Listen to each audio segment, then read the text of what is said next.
한국 쿠데타 역사의 관점, 그 흐름 속에서 5.18 광주민주화운동, 5.18 광주민주항쟁을 저희가 어떻게 보는 게 좋을까요?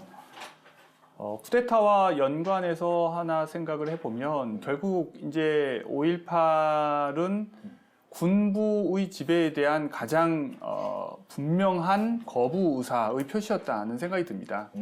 그리고 이제 왜 군부가 자국 국민을 이렇게 무혈 진압하고 네. 공격하는 이런 사태로까지 가게 됐을까? 그것은 결국 군대라고 하는 것에 대한 근본적 거부가 아니라 저는 그것이 군대가 국민의 것이 되어야 하는데 이것이 소수 어떤 집단의 사유물처럼 이용되고 있는 그 현실, 그것에 대한 어떤 각성도 있었다고 생각을 합니다. 그래서 결국 드러난 것이 5.18 항쟁 과정에서 결국 시민군이 스스로 결성되죠. 결국 군대는 누구의 것이어야 하며 국민의 군대는 저들인가 우리인가, 이 질문을 이제 한국 현대사에 제시한 거죠. 이제는 군대를 우리 것으로 또는 국민의 것으로 만들어야 한다는 강한 어떤 의지를 5.18을 통해서 표출했다고 생각합니다. 그리고 더 나아가서는 사회 변화를 우리가 혁명이나 쿠데타와 같은 방식으로 앞당길 수 있다고 생각하지만 사실은 그것이 훨씬 더 큰 부작용을 낳고 오히려 기대했던 결과를 가져다 주지 못한다고 하는 것을 이미 오랫동안 겪어서 이제 알게 됐습니다. 네. 그리고 더디더라도 네. 더 많은 다수의 대중들의 동의에 근거해서 모든 것을 해야지 그것을 그냥 있다고 치고 대충 넘어갈 수 있는 문제가 아니라는 거죠. 사실 그 어떤 의지의 표현은 전국적으로 일어났는데 그렇죠. 전두환 쿠데타 세력이 그것을 어떻게 보면 차단하고 네. 또 전라도와 타 지역을 어떻게 보면 분열시켜서 전라도만을 이제 고립시킴으로써 그 문제를 어떻게든 미봉책으로 해결해 나가려고 했는데 그것은 결국 80년대 내내 이어진 민주화 운동을 통해서 결국 드러났죠. 이들이 스스로 아무리 옳다고 믿는다 하더라도 정당할 수 없고 정당하지 않은 권력은 결코 지속될 수 없다. 그 교훈을 남겼다고 생각합니다. 그러니까 어떻게 보면 그 사이에 성숙하고 커나간 시민사회를 이렇게 함부로 군대가 짓밟았을 때 어떤 일이 일어난 거에 대한 어떤 반증을 스스로 만들었다라고 볼 수 있을 것 같고, 저는 되게 공감이 되는 게 88년 이제 대통령이 된 다음에 노태우가 뒤를 이어서 대통령이 된 다음에 나오는 계속 그 어떤 언론 인터뷰를 보면 계속적으로 이제 반복되는 게 뭐냐면 군의 중립화는 내가 보장하겠다, 이 얘기를 계속 하더라고요. 그러니까 이제 그렇게 얘기를 안 하면 본인이 이제 집권할 수 있는 명분이 사라진, 그리고 얼마큼 그 5.18이라는 문제가 정치적 부담감으로 작용했는지에 대한 느낌이 많이 오게 되는데, 선생님은 어떻게 생각하세요? 한국 현대사에 있어서 무기를 들고 저항한 유일한 항쟁이었습니다. 네.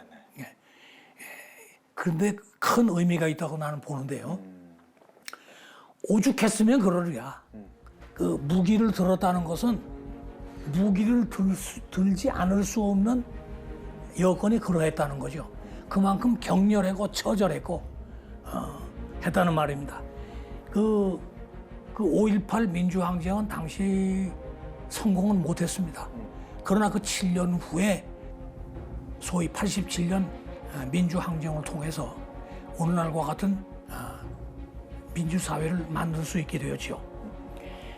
이에 따라서 5.18은 민중에 의한 자율적이고 주체적인 주권 행사였다.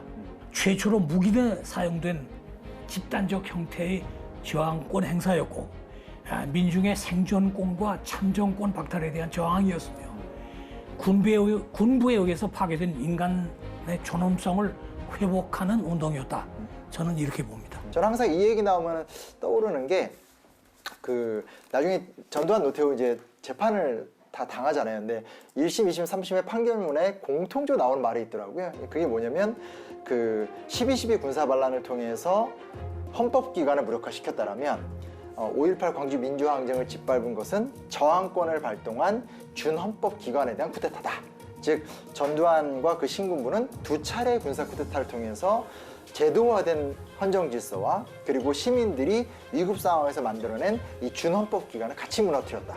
그게 이제 그 판결문에서 반복되는 걸 보면서 굉장히 좀 중요한 의미를 갖고 있구나. 쿠데타가 결국은 무엇을 부시려고 했고 5.18이 무엇을 지키려고 했는가는 좀 정확하게 나오지 않는가. 또 이런 생각도 저도 같이 좀 해보게 되고요.